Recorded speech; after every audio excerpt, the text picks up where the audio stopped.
नहीं, बिल्कुल नहीं। ना कर सके, तुमसे ना हो सका कारब है, तुम नाकाम हो गए।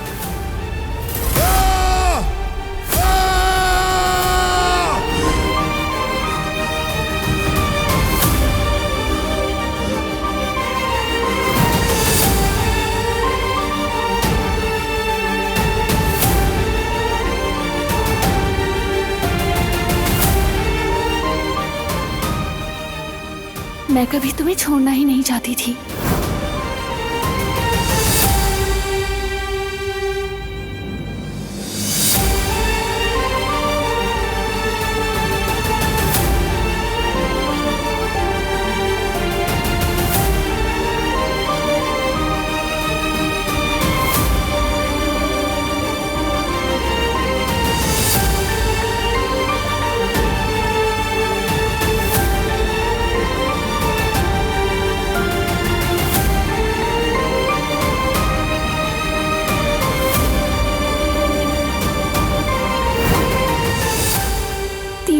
यही दुआ की कि किसी तरह वहां से निकलकर तुम्हारे पास आ जाऊं।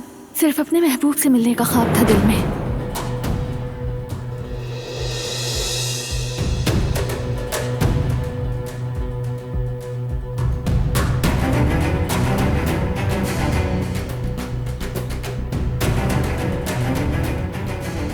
कहीं ये सबीहा का जासूस तो नहीं है?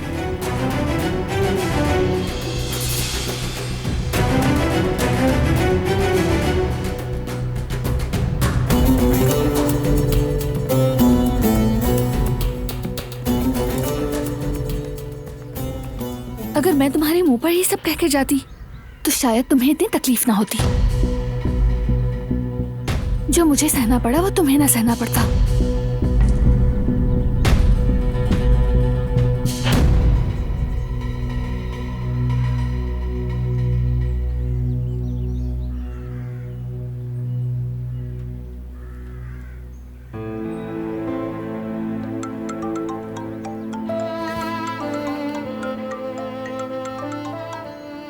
बोलो करीम। बारान, तुम मीटिंग में क्यों नहीं है? सब पूछ रहे थे तो मैंने कहा फैमिली में इमरजेंसी हो गई है। कोई बुरी खबर तो नहीं है ना? सब ठीक है? कुछ बताओ मुझे। दिलान बेहोश हो गई थी तो ना आ सका। वो कैसे? अब कैसी है वो? अब वो ठीक है। तुम बताओ कि मीटिंग में क्या हुआ? अगले हफ्ते स्विट्जरलैंड से मैनेजर्स आ रहे हैं। ग्रैंड मीटिंग से पहले तुमसे मिलना चाहते हैं वो लोग। ठीक है, मैं वक्त निकाल लूंगा, संभालूंगा। सॉरी, लेकिन जल्द से जल्द एक नई मीटिंग अरेंज करने की जरूरत है। तुम नहीं आओगे तो प्रॉब्लम हो जाएगी।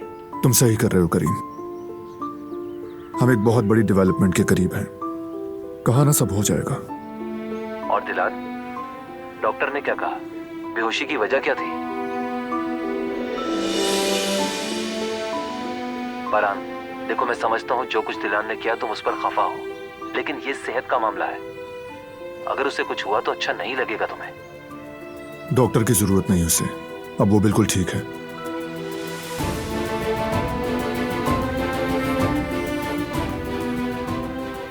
तुम्हारी रहमदिली का फायदा उठाया मैंने।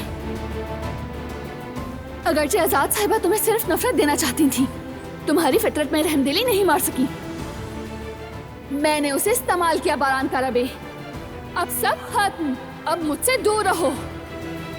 जिसने मेरी रहमदिली का फायदा उठाया, जो मुझसे खेल खेलता रहा, उस पर क्यों रहम खाऊं?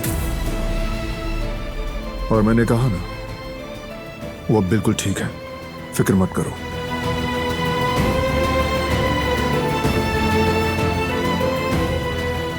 फोन रख रहा हूं मैं इस वक्त, बाद में बात होगी।